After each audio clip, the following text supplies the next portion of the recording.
Bueno, muchas gracias nuevamente por asistir a la nación de este coloquio.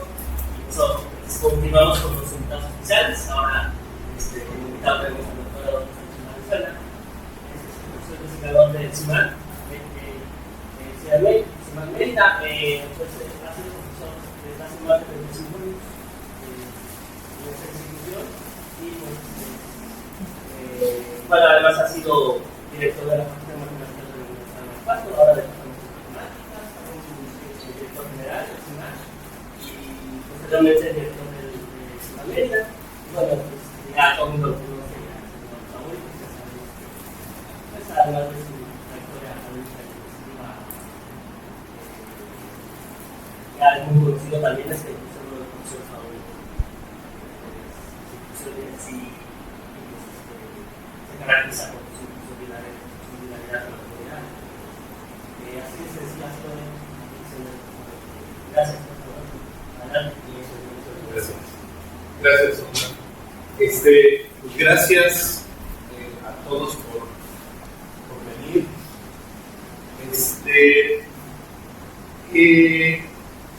La plática tiene que ver con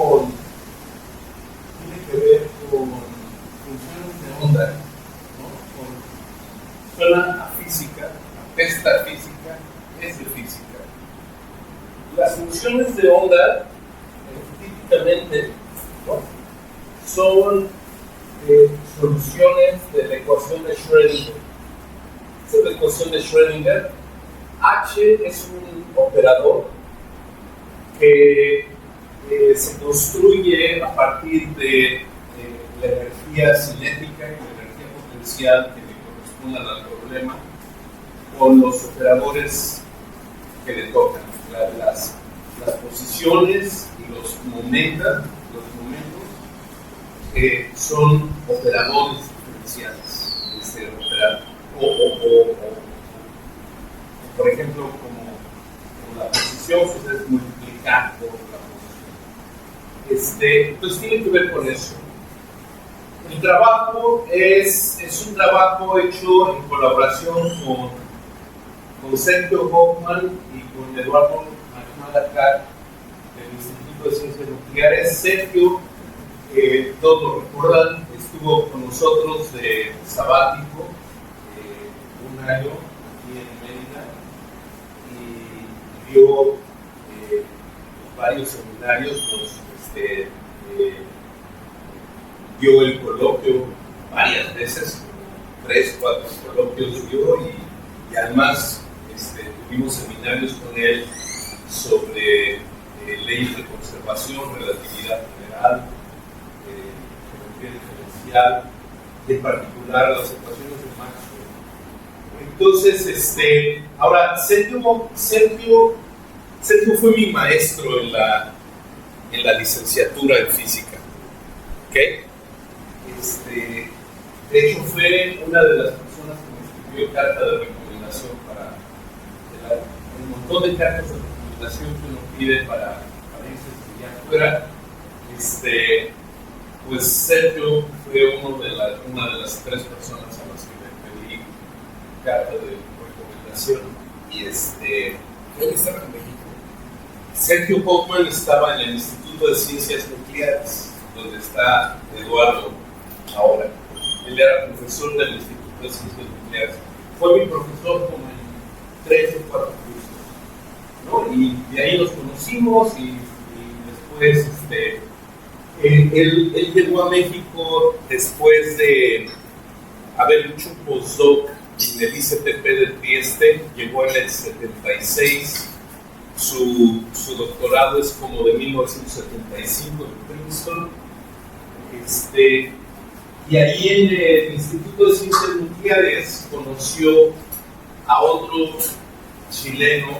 Bueno, se conocían de antes, pero ya empezó a interactuar más con otro chileno que se llama Luis Urrutia, un profesor que se ha quedado en el Instituto de Ciencias Nucleares de siempre.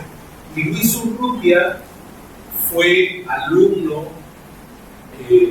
en Berkeley y luego en Harvard de Jan Schwingner. Schwingner fue premio Nobel de Física en 1965 y le dieron el premio Nobel junto a Richard Feynman y a Shinichiro Tomonaga en 1965. Se lo dieron por la electrodinámica cuántica. ¿Okay? El trabajo que vamos a ver tiene mucho que hacer con el trabajo de Schwingner original, y voy a empezar citando a Schwingner. Esto lo escribió Schwingner en 1979. ¿Es el Gruppenfest? ¿Cómo? ¿Va a ser lo de Gruppenfest? No.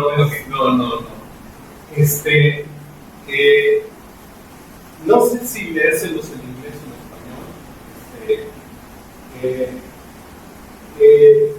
El reconocer recientemente la existencia y posible utilidad de las transformaciones entre partículas que satisfacen diferente estadística. Déjenme hacer una pausa aquí. Partículas que satisfacen diferentes estadísticas. Sabemos que hay partículas que les gusta estar como en el mismo estado cuántico, y entonces puede haber un montón de ellas en el mismo estado cuántico, como los fotones. Les gustan los láseres, por ejemplo. A los fotones les gustan los láseres. Entonces están todos como en el mismo estado cuántico, ¿no? Esos son los fotones. Y ejemplos de esos se llaman bosones. Satisfacen la estadística de Bose-Einstein. Y hay otras partículas que no les gusta estar en el mismo estado cuántico, como los electrones, ¿no? Y satisfacen como el principio de exclusión de Pauli, que no puede haber dos en el mismo estado cuántico. Y entonces satisfacen otra estadística diferente, que se llama la estadística de Fermi, Fermi-Dirac. Entonces, dice Schwingner, el darse cuenta recientemente de la existencia y posible utilidad de transformaciones entre partículas que satisfacen diferentes estadísticas.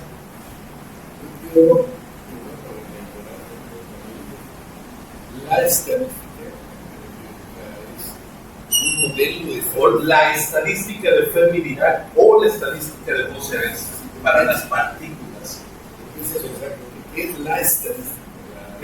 Es una manera en que es lo que explica al láser, por ejemplo, un montón de fotones en el mismo estado cuántico, y lo que explica, por ejemplo, a los electrones en el átomo, que no pueden haber dos en el mismo estado cuántico, se tienen que ir acomodando en capas. Entonces, esos son, desde ese punto de vista. Tiene su origen en propiedades de ciertos, que dicen, tiene su origen, esto de las diferentes partículas con diferentes estadísticas y su posible utilidad, pues es precisamente lo que llamamos supersimetría, transformar de unas a otras, ¿no? de estadística de Bose-Einstein a estadística de Fermi-Dirac. Estas son las referencias conocidas. Dice que tiene su origen en propiedades de ciertos modelos de dos dimensiones duales, y aunque el concepto fue claramente preconcebido en una unificación simple de todas los espías y las estadísticas, a través de multiespinores, fuentes de multiespinores y campos. Schwingner es bien conocido en la mecánica cuántica, en la física, por un libro súper famoso que escribió, que se llama, ¿cómo se llama? Partículas, campos y fuentes. O sea, le pegó a todo. O sea, veía la física como partículas, campos y fuentes de los campos y sus interacciones. Entonces, y bueno, tenía cocinado el libro quizá desde 1966, el libro desde 1970. Recuerden, le dieron el premio Nobel en 1965. Y esto lo escribió en 1979 y también escribió esto que está simpaticísimo, sí, se los quiero platicar. Escribió así, así como una voz atrás de bambalinas, ¿no? Que dice, ok, mi amigo, entonces, ¿por qué no lo hiciste tú primero? ¿No? O sea, ¿por qué no? Dice, la pregunta está bien elaborada y no la puedo contestar.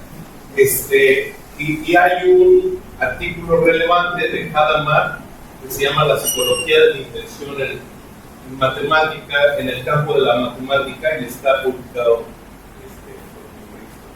Las ideas centrales de Schwinger están en estos artículos. Uno que se llama sobre la teoría del movimiento angular, que es de 1965. Fue un artículo que escribió a propósito de su discurso en el premio Nobel, al recibir el premio Nobel, y mucho después, ya que se inventó este concepto de la supersimetría, escribe en el Annals of Physics esto que cité un poquito antes. Y lo que hace es empezar con los operadores de Heisenberg, ¿no?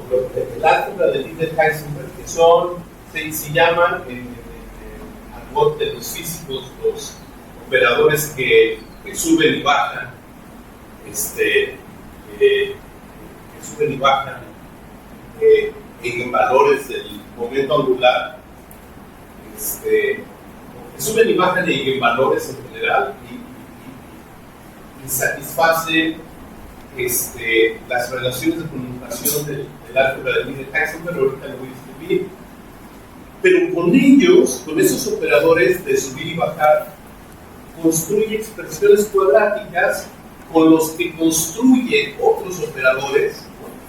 Operadores cuadráticos en ellos, que reproducen el álgebra de Lie de SU2 y el álgebra de Lie de SB2, y entonces con ellos es que obtienen estos operadores que son capaces de cambiar el momento angular en unidades en medias unidades, ¿sale? Y que son las transformaciones de supersimetría, cambiar de operadores que satisfacen, operadores que operan sobre funciones de onda, que describen estados que satisfacen la estadística de Einstein, a operadores que actúan sobre funciones que describen estadística de fermilidad. Entonces, los operadores de Heisenberg, así formalmente, son formalmente se escriben de esta manera el operador de ascenso y el operador de descenso, pero piensen en como multiplicar por X, y piensen en el otro como derivar con respecto a X. Y entonces, si hacen ese conmutador, les da la identidad. Multiplicar por X y derivar con respecto a X. Y lo mismo, multiplicar, esto es multiplicar por Y y derivar con respecto a Y, y lo hacen. Y esas son las relaciones de conmutación de Heisenberg. Pero entonces con eso define estas expresiones cuadráticas que tienen que ver con los unos y con los otros, y resulta, ¿no? Y también define estos otros, el JZ, son expresiones cuadráticas de esos operadores, y un J, que además terminan satisfaciendo las relaciones de conmutación. Este es un álgebra de Lie que todos nos conocemos, es el álgebra de Lie de SU2 o de SL2, ¿no? SU2 o SL2. Y con el J conmuta con todos nosotros, y entonces pues tengo el álgebra de Lie de GL2. ¿Qué de 2 son las matrices de 2x2 complejas de 2x2? Y uno puede calcular entonces pues, todo el montón de conmutadores, ¿no? Puede calcular entonces todos los conmutadores que salen con esos operadores. Uno usa pues, el álgebra universal envolvente para hacer esos cálculos. Es directo, es pues, álgebra, algebrita común y corriente. Y lo que pretendo es explicarles si este fuera el estado base y son las constantes y está generado por el 1, y este escalón rojo son las partículas de espín medio, este escalón azul son las partículas de espín 1, el siguiente escalón son las partículas de espín 3 medios, el siguiente escalón son las partículas de espín 2, y así explicar un poco cómo es que los operadores van cambiando los valores. En la diapositiva anterior, las dagas es la notación de físicos para el punto, ¿no? Sí, entonces, sí, para el adjunto. Entonces, de aquí no podemos tener literalmente los operadores de posesión, de multiplicar por X y derivar. No, pero digo que los piensen formalmente de esa manera. Funcionan formalmente de esa manera. O sea, formalmente funciona así. Entonces, no me voy a preocupar. Sí, ok, perdón. ¿Cómo lo hacemos? Entonces, lo que vamos a hacer es, cuando les conté la historia de Sergio Hoffman en el Instituto de Ciencias Nucleares y del otro chileno, de Luis Urrutia, que Luis Urrutia fue alumno de Schwinger, pues Luis Urrutia estaba duro y dale toda la vida porque él quería reproducir el trabajo de Schwinger, pero en las coordenadas de la mecánica cuántica de toda la vida, con las coordenadas esféricas de toda la vida, con los armónicos esféricos de toda la vida y con las funciones de onda de toda la vida. Entonces, cuando estuvo Sergio aquí de sabático, se echó 2 o 3 viajecitos a la Ciudad de México y dio 2 o 3 conferencias con las que empezaron a interactuar Luis y Sergio. Y luego se les pegó Eduardo Nachman y Luis Urrutia se desesperó antes del tiempo. O sea, Luis Urrutia soltó la toalla antes del tiempo y me metieron al bote un poquito después. Ahorita van a ver un poco por qué. Y simplemente nos quedamos los 3 ahí al final. Entonces, ¿cómo lo hacemos? ¿Cómo es que hacemos que producimos estas funciones de onda? Lo hacemos escribiéndolas en términos de los ángulos de Euler de toda la vida. Los ángulos de Euler de toda la vida. Ahorita repaso. La norma euclidiana tridimensional R de toda la vida. Vector R, R3 de toda la vida. Y mantenemos el significado de las coordenadas esféricas R phi θ de siempre. El sueño de Luis Urrutia no debió haber tirado la toalla porque sí se podía. Y usamos los armónicos esféricos de siempre, los armónicos que vienen en los libros, y obtenemos un espacio vectorial de Hilbert para representar estas funciones de onda, pero como estamos cambiando de spin entero a spin semientero, spin entero a spin semientero, el espacio de Hilbert viene descompuesto como un superespacio vectorial, ¿no? Y esto ya lo hemos platicado en otras ocasiones, que es simplemente descomponerlo en la suma directa de 2, ¿no? Y en uno están las funciones de onda bosónicas y en otro están las funciones de onda fermiónicas. Entonces, ¿cómo lo hacemos? Pues copiándole la idea a Schwinger. ¿Qué es un semiente? ¿Qué es qué? Un semiente.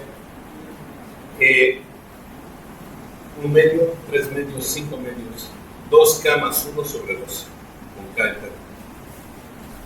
Cada entre 2 para cada entero. ¿Cómo? Cada entre 2 para cada entero. No, porque K entre 2 para K entero te puede salir entero. Y él quiere los semienteros. O sea, 2K más 1. 2K más 1 sobre 2, con K entero. Se le parece Y lo hacemos copiándole Schwinger el rollo de los osciladores armónicos. Todo el chiste está en cómo lo hacemos, ¿no? ¿Cómo lo hacemos? Lo que hacemos es tener muy en cuenta que las funciones de onda que tienen momento angular entero vienen de representaciones de SO3, del grupo de rotaciones en tres dimensiones SO3.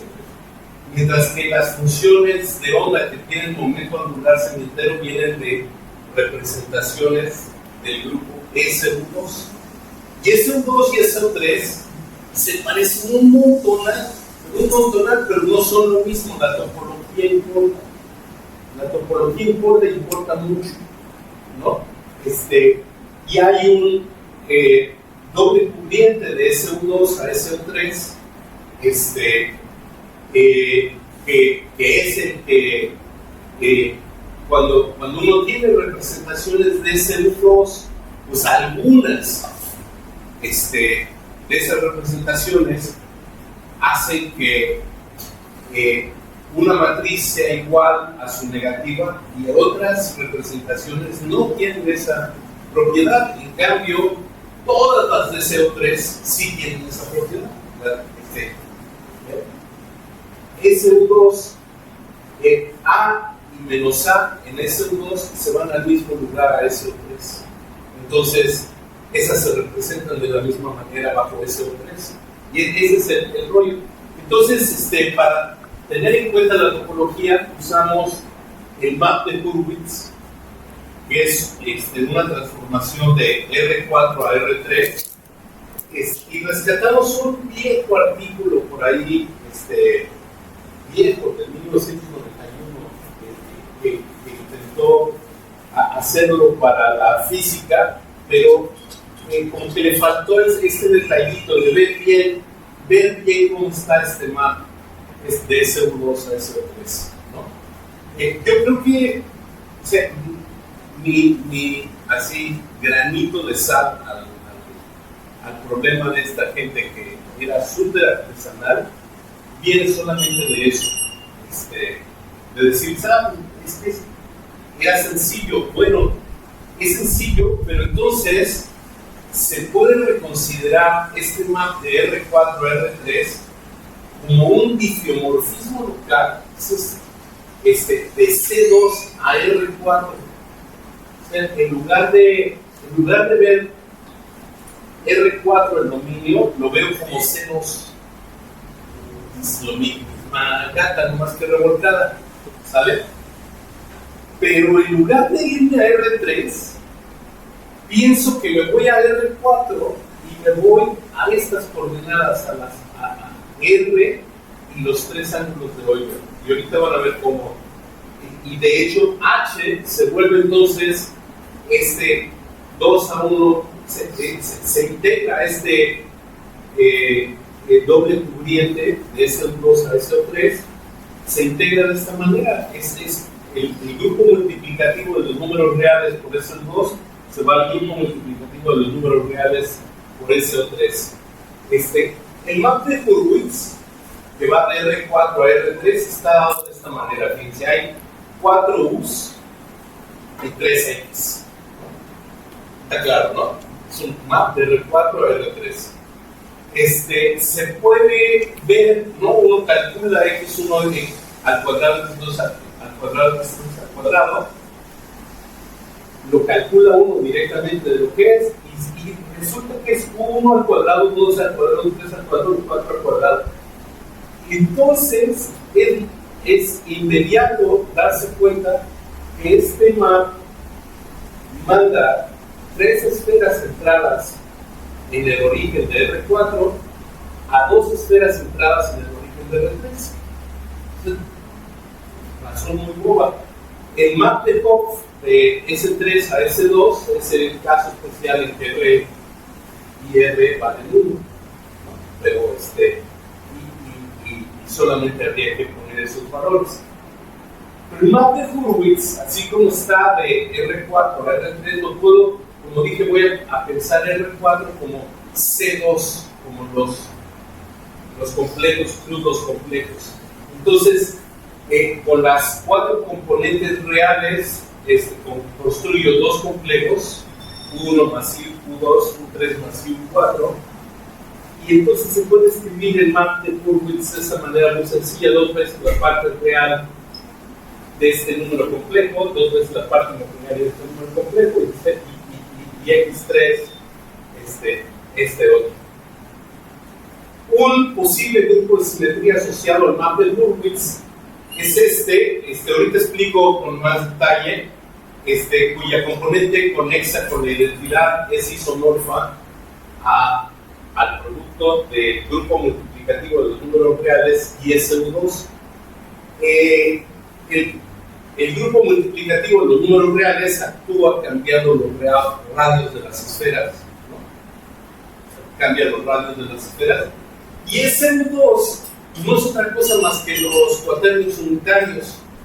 Y entonces multiplicar por elementos de SU2 pues actúa en las esferas, ¿no? Actúa por rotaciones. Entonces, les voy a recordar qué es SU2. SU2 son todas las matrices complejas de 2×2 que A transpuesto conjugado por A da la identidad y tiene el determinante 1. Ahí está, A transpuesto conjugado es esa notación. Y entonces eso quiere decir que este animalito debe de ser la inversa de A, ¿no?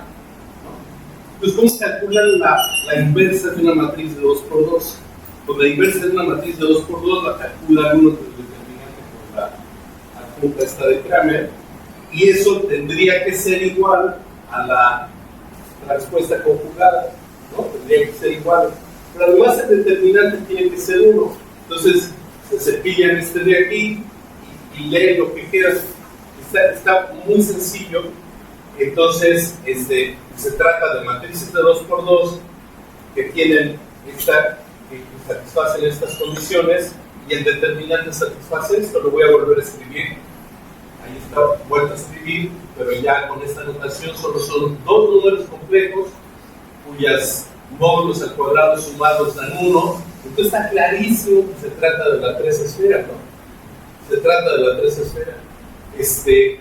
Y el álgebra de Lie de este grupo se obtiene de derivar deriven esta relación, piensen.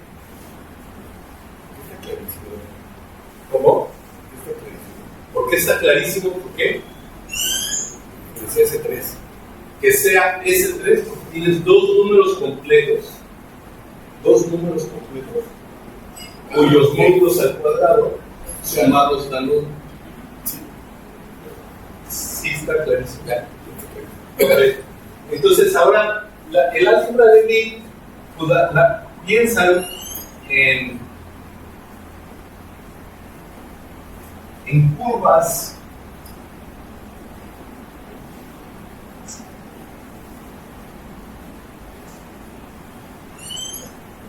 que la identidad pasa que en 0 pasan por la identidad, y que su derivada en 0 pues es esa transformación, es una transformación lineal.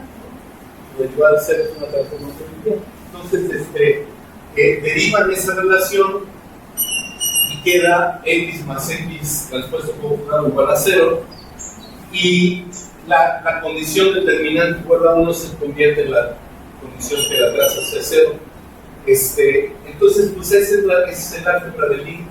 Y la proposición que sigue dice simplemente: escríbanlo, son matrices de 2×2, escríbanlas, y vean lo que son. Tienen que tener traza 0, tienen que ser antihermitianas, pues está clarísimo cómo son.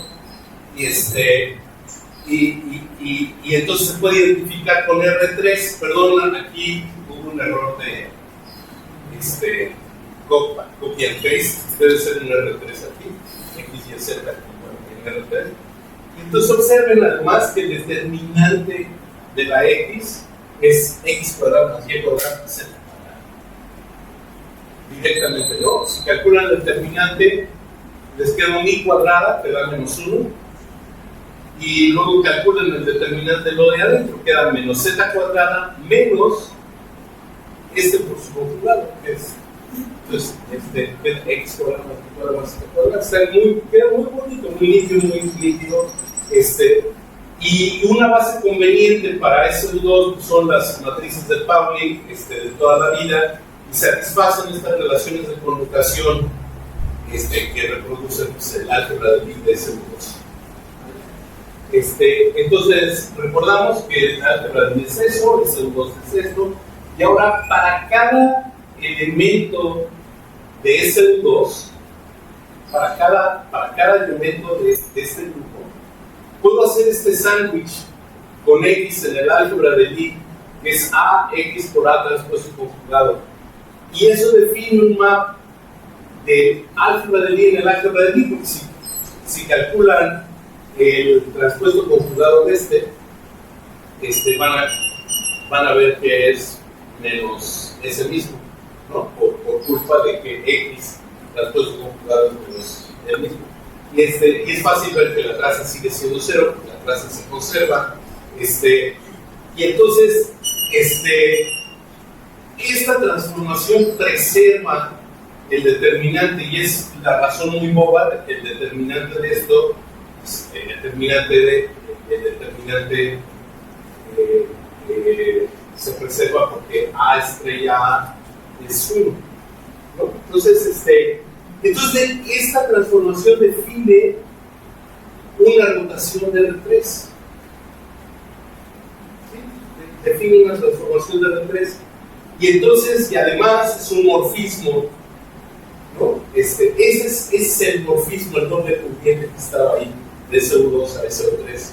Es precisamente ρ de A1 por ρ de A2, es ρ de A1, digo, ρ de A1 a 2, ρ de A1 por ρ de A2.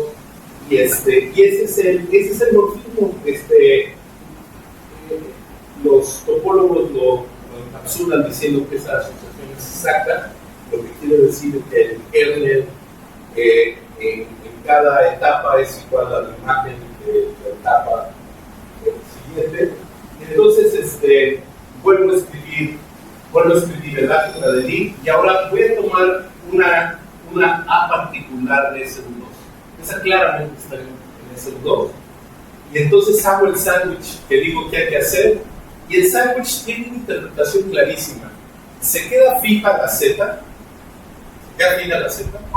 y fíjense que aquí donde estaba el X más Y, que es un número complejo, ¿no? Es un punto en el plano R2, me sale multiplicado por E a la 2 y Y. ¿Qué es eso? ¿Qué es eso? Es una rotación por un ángulo de 2 pi, ¿no? En el sentido contrario a las manecillas de Euclides, es lo primero que nos enseñan en variable compleja. Entonces, es una rotación alrededor del eje Z por un ángulo de 2 pi, ¿no? Si hiciera la rotación por la mitad del ángulo, pues me sale una rotación por un ángulo phi, ¿verdad? Luego voy a tomar A igual a esta matriz, coseno teta menos seno teta, seno teta menos seno teta, que también está en SU2. Hago el sándwich que hay que hacer, y fíjense que ahora lo que se queda fijo está bien. Y lo que queda es una rotación, pero en el plano XZ por 2 teta, ¿no? Entonces es una rotación alrededor del ángulo Y, del eje Y por el ángulo 2 teta. Y ahora usando la ρ, pues voy a hacer primero la phi, pero no con phi, sino con phi sobre 2, la mitad del ángulo. No con teta, sino con teta sobre 2, la mitad del ángulo, que no salga 2 teta. Y no con psi, sino con psi sobre 2, la mitad del ángulo. Y entonces lo que va a salir, hacen la multiplicación de las matrices, sale este choro, ¿no? Está, si me lo preguntan, está bellísimo, ¿no? Muy bonito. Y lo que se sigue es que la ρ de A entonces es ρ z de psi, compuesto con ρ y de teta, compuesto con ρ z de phi, y en este orden, hechos en este orden. Entonces, estos son los tres ángulos de Euler,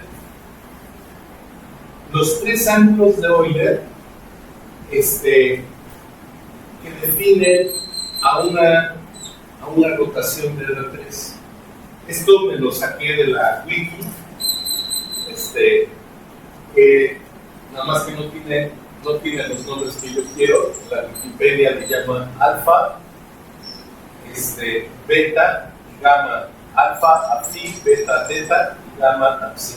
Les voy a decir de qué se trata. Tienen un sistema de coordenadas X, Y, Z azul, que normalmente le llaman el sistema de referencia fijo. Tienen un sistema de coordenadas X, Y, Z rojo, que están con mayúsculas, y normalmente le llaman el sistema móvil. El plano X, Y rojo lo pueden intersectar con el plano X, Y azul. Intersectan esos dos planos. La intersección de esos dos planos es esta recta que se llama la línea de los nodos. Le pueden dar una dirección a la línea de los nodos. La línea de los nodos, la dirección que normalmente se le da, es la de el Z azul cruz el Z rojo. Z azul cruz Z rojo da la dirección de la línea de los nodos. ¿Okay? Y entonces, la primera rotación lleva el eje X a la línea de los nodos por un ángulo θ, por un ángulo phi, perdón, por un ángulo phi. Luego, uno rota alrededor de la línea de los nodos por un ángulo θ para llevarse el eje Z azul al eje Z rojo. ¿No? Porque ya estoy en la línea de los nodos, ya si roto en la línea de los nodos, ya nada más acuesto el eje Z azul al eje Z rojo. ¿Sale? Y una vez que lo tengo en el Z, ahora ya nada más roto para llevarme la línea de los nodos al eje X rojo, que era lo que me faltaba, con el ángulo psi. Esos son los tres ángulos de hoy. ¿Sale? Esa es una rotación de R3. Bueno, lo que dice aquí es justo lo que les acabo de platicar, pero salto, ¿no?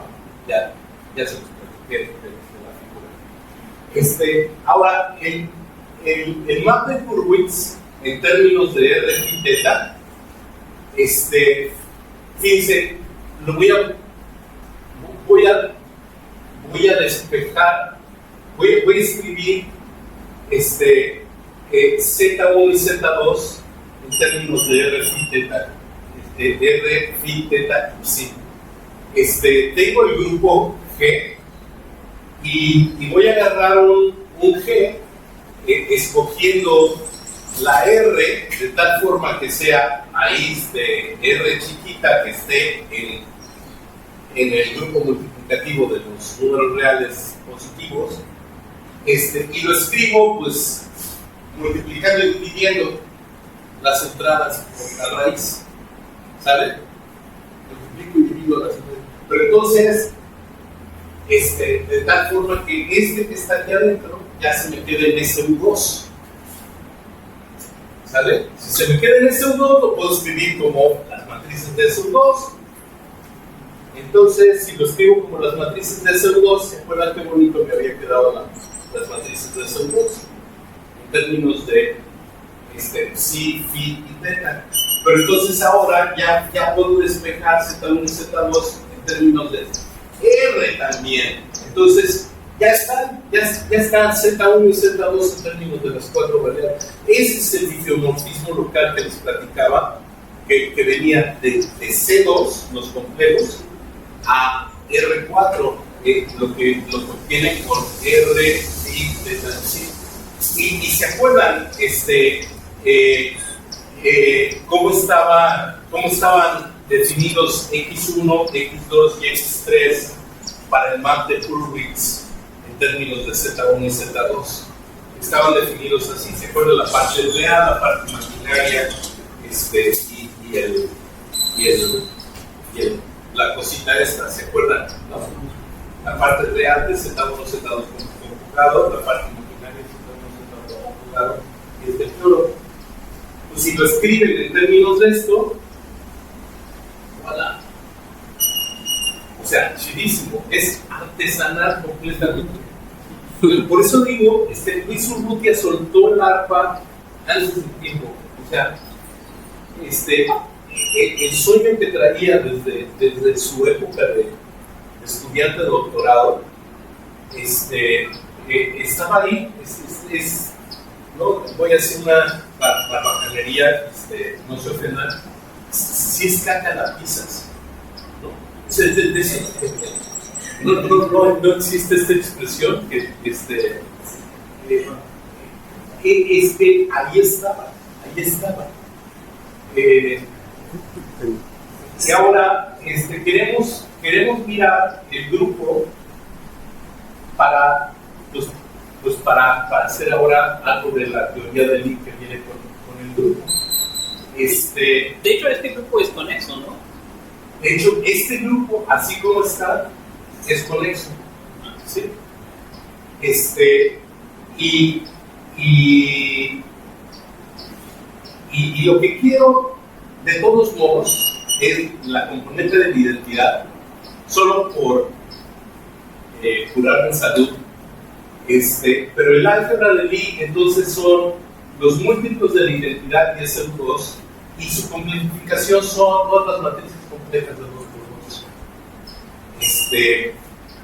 Y un conjunto conveniente de generadores linealmente independientes para, son, o sea, ¿qué dimensión tiene esta álgebra de Lie? 4, ¿no? Entonces necesito 4 generadores y una base de 4 generadores en términos de las coordenadas, y así un poco como nos enseñaron a tratar de hacerlo como derivaciones de un espacio vectorial para luego integrar las derivaciones en los flujos integrales y construir el grupo después. Pues son L, LZ están dados de esta manera, L más y L menos están dados de esta manera, y es fácil ver que se satisfacen las relaciones de conmutación que queremos, ¿no? Que son las relaciones de conmutación de SL2, de SU2. Y bueno, esos operadores operan sobre polinomios complejos, operan sobre funciones infinitas, operan sobre... Luego definimos, como ya hacen los físicos, L más, con L más y L menos, los operadores de momento angular Lx y Ly. De esa forma, se despejan Lx y Ly, hacen un calculito sencillo para ver que los conmutadores son lo que tienen que ser. Es otra representación del álgebra de Lie. Ahora, en términos de los operadores de momento angular, estos sí son los operadores de momento angular que encuentran en los libros de física, Lx, Ly, Lz. Y claramente, si calculan L más L menos, pues este operador, por su complejo computado, ¿no?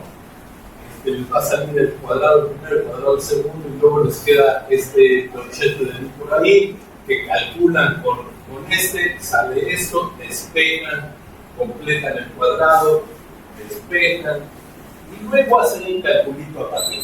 O sea, son operadores diferenciales. ¿Se acuerdan, no? Eran operadores diferenciales. Hacen un calculito a partir, actuando sobre funciones de Z1, Z2, Z1 conjugado, Z2 conjugado. Hacen un calculito a partir y sale esto. Y es muy sencillo. Y este operador que está aquí, seguro lo reconoce. Ese operador que está ahí es el laplaciano en 4 dimensiones. Es el laplaciano en 4 dimensiones. Entonces, si se acuerdan, lo que queríamos eran funciones de onda armónicas. Queríamos funciones de onda que cuando les aplicáramos este operador, pues las matáramos y nos quedáramos pues solamente con la parte que viene en los libros de física. Y bueno, entonces luego lo que sigue pues, es escribir Z1 y Z2 en términos de las coordenadas θ, phi, θ, psi y r, y pues es la regla de la cadena, ¿no? Es un calculito, uno escribe el pullback de R, θ, phi, psi, y se pone uno a derivar con la regla de la cadena.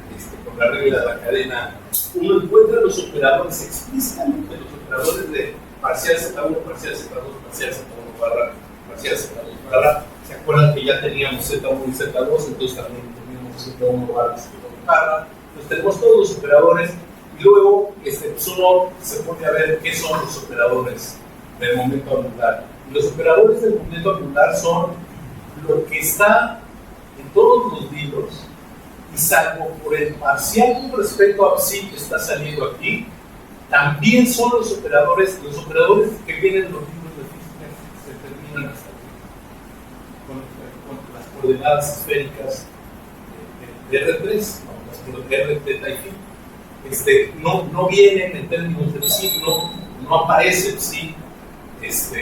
Entonces, lo que está nuevo es psi, y es porque estamos metiendo justo las representaciones de SU2. Ok. Y ahora pues ya hacemos el truco de Schwinger, que es definir dos álgebras de Heisenberg en paralelo, ¿no? Definir dos álgebras de Heisenberg. Y me fijo en estos dos subespacios, W más, W menos, con estos operadores de multiplicar por Z1, Z1 conjugado, en fin, estos sí ya tienen, estos sí funcionan bien, más con el target,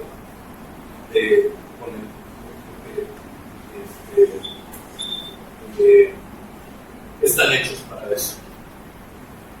Ok, y bueno, pues una vez que uno tiene esos operadores, pues igual que como hizo Schwinger a tratar de calcular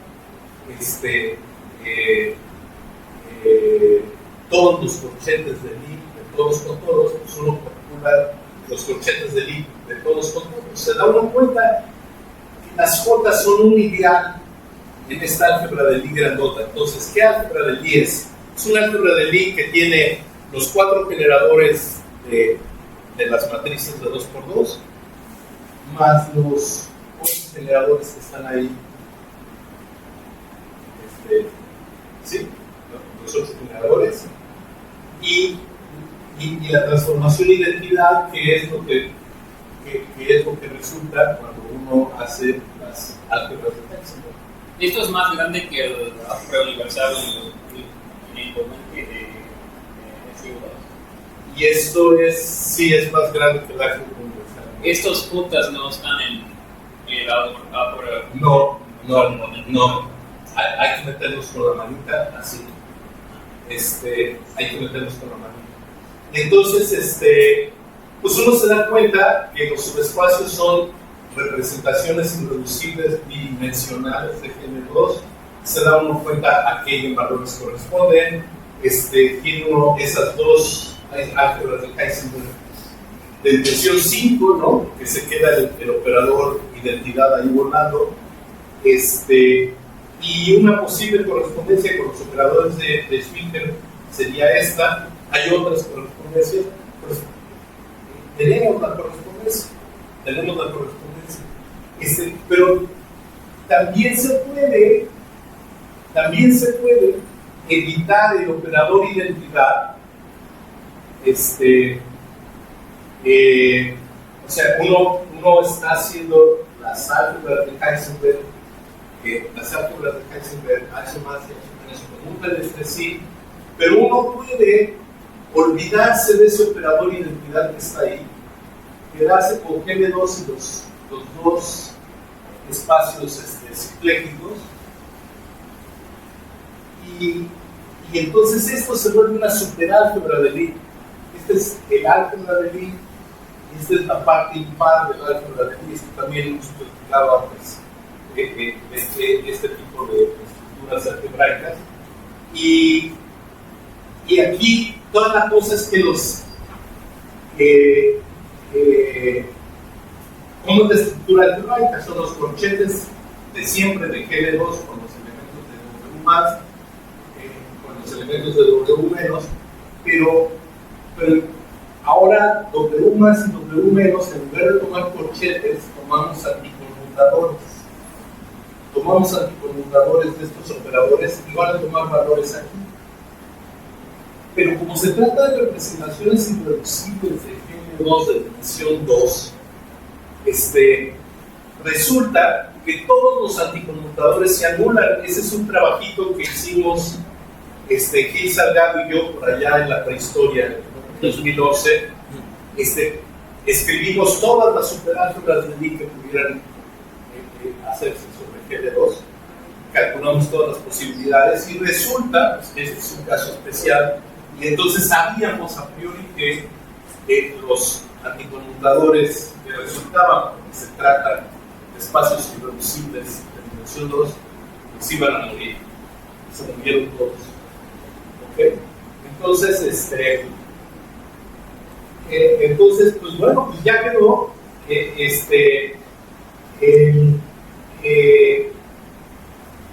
espacio de funciones armónicas, pues es ya de manera muy formal. Completamos la norma, en esta norma L2, el subespacio generado por los polinomios armónicos que resultan de aplicar, pues, como los operadores de ascenso a lo que resulta de habernos llevado el estado base con estos operadores que van subiendo de medio en medio los eigenvalores del momento angular, y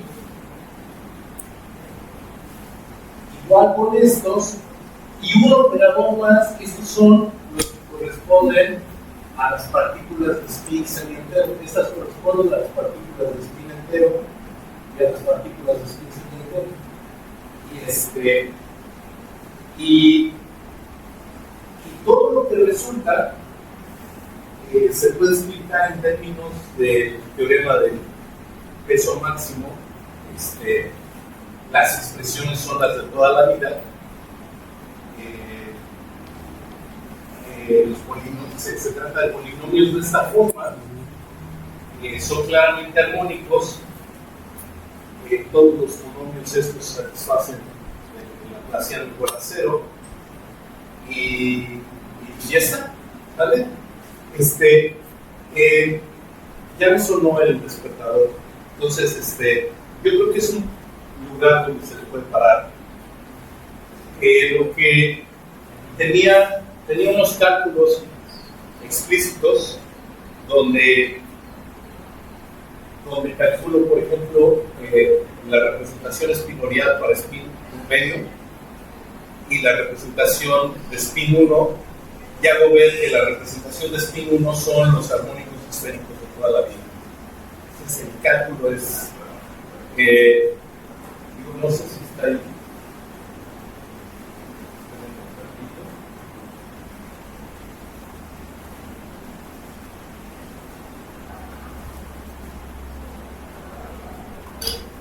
Aquí está.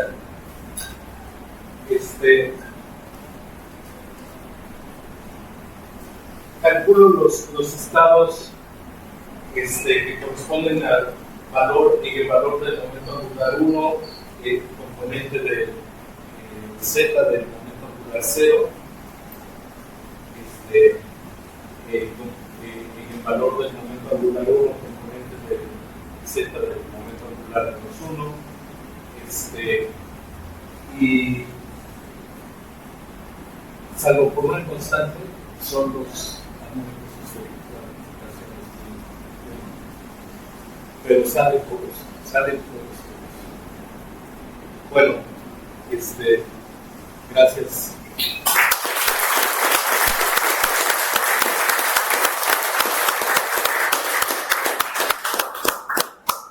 ¿Alguien quiere ¿tiene una pregunta? ¿Un comentario?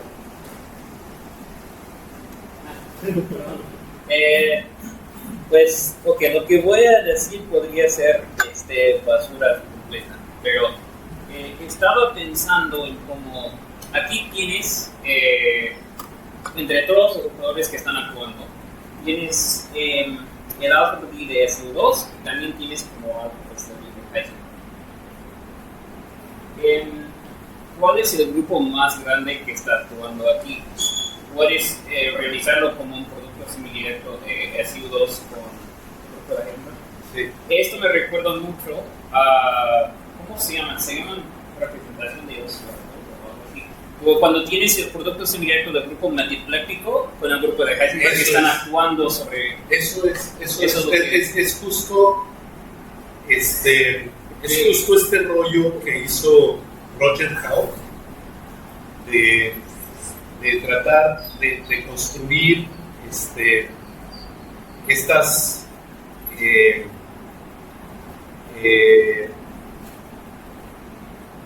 superálgebras de Lie con operadores diferenciales formales de manera algebraica en el producto tensorial del álgebra de polinomios de un espacio vectorial con el álgebra exterior de otro espacio vectorial.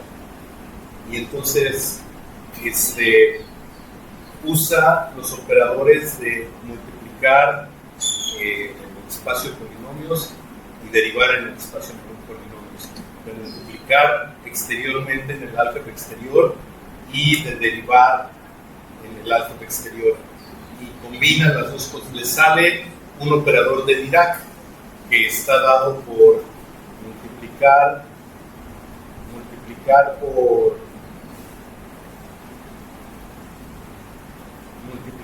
por un vector, derivar en el álgebra correspondiente menos la operación opuesta o algo así. En fin, y hace todo el rollo, y según él dice, y su artículo se llama Remarks on Invariant Theory, y él dice en el primer párrafo del artículo que lo que obtiene es casi todo lo que se sabía Hermann Weyl cuando escribió el libro de teoría invariante. O sea, casi todo. Entonces, está construido a base de esos operadores, básicamente, que son los operadores de creación. Entonces, sí está actuando el producto semidirecto del grupo de Heisenberg con SI2, que es como SP1. Sí.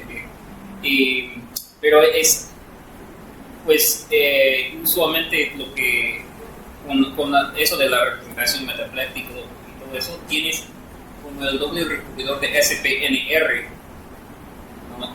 Con producto semidirecto con el grupo de Heisenberg. Pero aquí tienes como SP1. Pues supongo que, bueno, son dos formas reales del mismo grupo. Entonces, mi pregunta es si eso es exactamente lo que es. Si solo es análogo a esa otra situación o sea, como una continuación analítica entre las dos cosas. A lo mejor lo que estoy diciendo no tiene mucho sentido. No, a lo mejor sí tiene mucho sentido y a lo mejor no lo miramos con ese cuidado. A lo mejor habría que haber visto el rollo metapléjico. Porque lo que sí sé es que una buena parte de esto en abstracto lo hicieron Kashiwara y Baird desde los años 70 del siglo pasado. Y tienen súper entendida la representación metapléjica.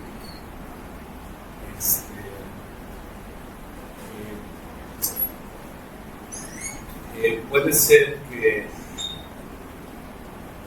el escenario correcto deba ser eso. O quizás el escenario correcto. Bueno, es que este escenario simplemente es formalmente el que sale directo de construir los operadores los operadores actuando sobre los estados, sobre el estado base, y ver, pues, no sé, al estilo de Berman Modules, ¿no? Actúa sobre los generadores con los,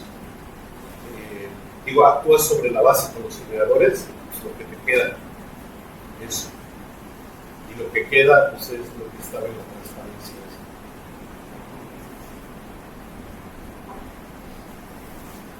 ¿Alguien más tiene alguna pregunta, comentario? Sí.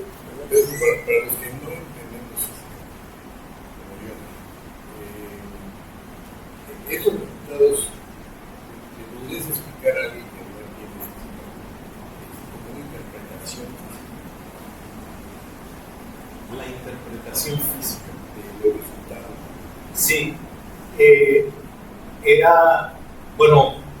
Es que era justamente el poder transformar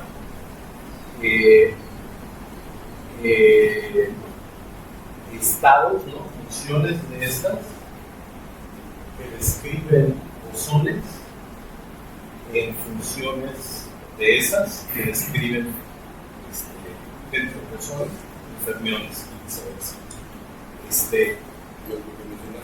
Que es lo que en el argot de la física se llama supersimetría, cambiar bosones por fermiones, ¿no? Y ejemplos de bosones, dije, los fotones, que les gusta estar concentraditos como en un láser, y ejemplos de fermiones son los electrones, que no les gusta estar juntitos como los electrones en un átomo. Y transformaron los electrones.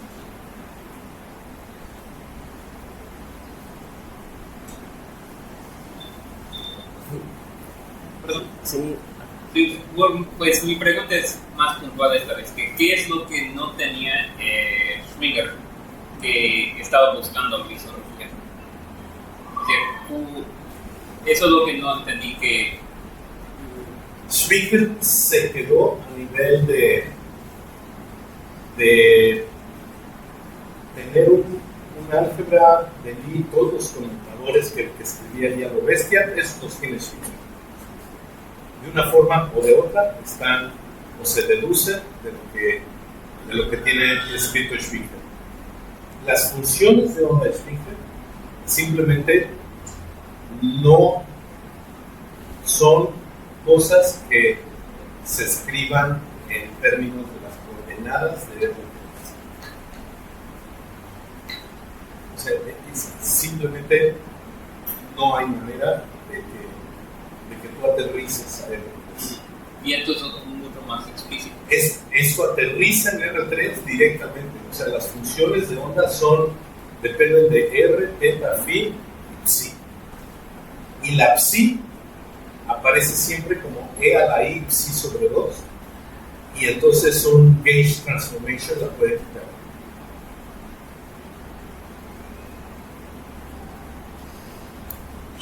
Sí. Cuando hablamos de transformar de una partícula a bosónica a una magnética, obviamente no estamos hablando de que físicamente esa partícula con ciertas propiedades cuánticas se convierte en onda, sino que estamos pasando de esta partícula su versión en la otra.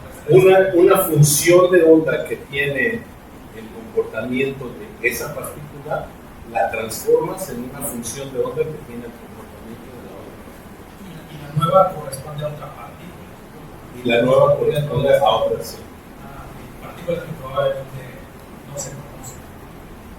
Sí, sí, lo que estás haciendo es los operadores estos J más menos, J menos más, esos lo que hacen es cambiar una función de onda, una cosa de estas, una función de onda que en principio tiene asignado un valor de momento angular, una componente z de momento angular, a un momento angular más un metro. sea, le estás sumando, o si vas de bajada, o bajarle un medio. O sea, si estás cambiando de representaciones de SO2 a SO3 o de SO3 a SO2. O sea, si cambias las representaciones y sí, o sea, lo que digo, transformar partículas es muy coloquial, lo que quiero decir es eso. Qué buena onda. Sí, eso no es de buena onda.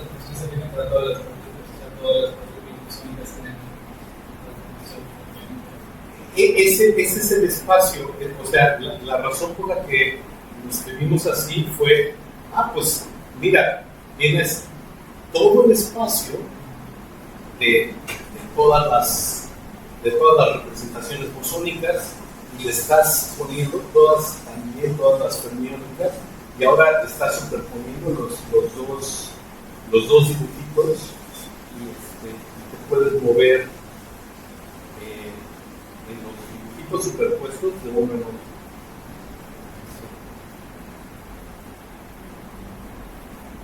Si te acuerdas del triangulito que pinté, azules y rojos, eso es. Si ya no tienen más preguntas, le agradecemos nuevamente, por favor.